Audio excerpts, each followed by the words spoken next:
آج تک ان کو وہ 40 پارے ملے نہیں، لیکن 40 پارے کی رٹ لگائے رکھی کہ ان کے قرآن کے پارے 40 ہیں، اس لیے ان کے قریب نہ جانا گمراہ ہو جاؤ گے، ان کی مجالس میں نہ جانا ورنہ جو ہے گمراہ ہو جاؤ گے اور تمہاری بیویاں طلاق ہو جائیں گی۔ آپ نے سنا ہوگا اور مسلسل سنا ہوگا، نکاح ٹوٹ جائے گا اگر جاؤ گے۔ ان کے گھروں میں نیاز کھانے نہیں جانا، چونکہ وہاں پر تھوک کر کھلاتے ہیں۔ اپنے بچوں کو ان آزاداریوں میں جانے نہ دینا، کیوں؟ چھوٹے چھوٹے بچوں کو ذبح کر کے اس کا خون ڈال کر پلاتے ہیں۔ یہ ساری چیزیں آپ نے سنی ہیں یا نہیں سنی؟ اور اگر آپ کہیں نہیں ایسا نہیں ہے تو فوراً جواب آتا نہیں نہیں یہ تو تقیہ کر رہے ہیں، کیونکہ تقیہ جو ہے جائز ہے۔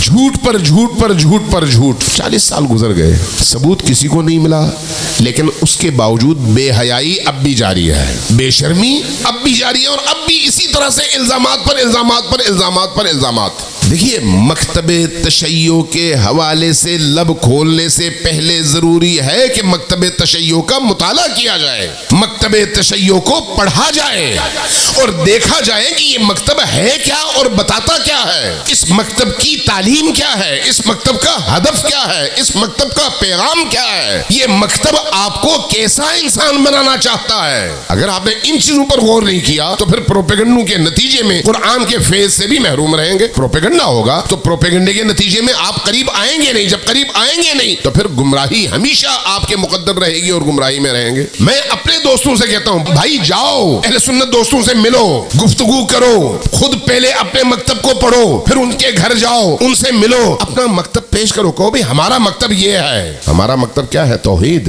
ہمارا مکتب کیا ہے؟ رسالت۔ ہمارا مکتب کیا ہے؟ عصمت انبیاء۔ ہمارا مکتب کیا ہے؟ ولایت خدا۔ ہمارا مکتب کیا ہے؟ دنیا پر توحید کے غلبے کی جدوجہد۔ ہمارا مکتب کیا ہے؟ انسانی معاشرے کو برائیوں سے اور تاریکیوں سے بچانا۔ ہمارا مکتب کیا ہے؟ ایک ایسے عالم اور ایک ایسے نظام عالم کی نوید جس کے نتیجے میں ظلم کا دنیا سے خاتمہ ہو اور عدل کی حکمرانی ہو۔ ہمارا پیغام اور ہمارے مکتب کا پیغام کیا ہے؟ کہ ہر ظالم کے مقابلے میں پوری قوت کے ساتھ کھڑے ہونا اور ہر مظلوم کا ساتھ دینا، چاہے وہ ہندو ہی کیوں نہ ہو۔ لیکن پروپیگنڈے مسلسل جاری ہیں۔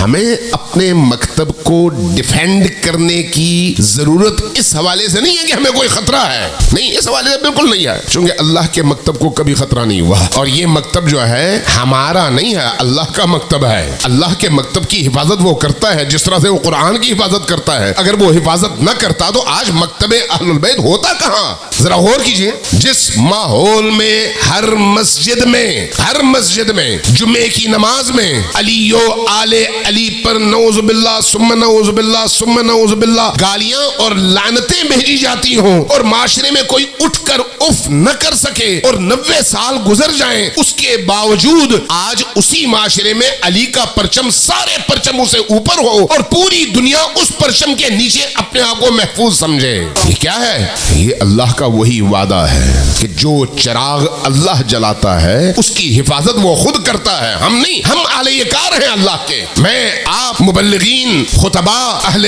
منبر، علماء، اہل محراب، یہ سب اہل کار ہیں اللہ کے۔ اللہ ہم سے پرزوں کی طرح سے کام لیتا ہے، ہم ختم ہو جاتے ہیں، اگلی نسل کو لے آتا ہے، ان سے کام لیتا ہے۔ اصل ہدف اس چراغ کو، اس روشنی کو زندہ جلائے رکھنا ہے۔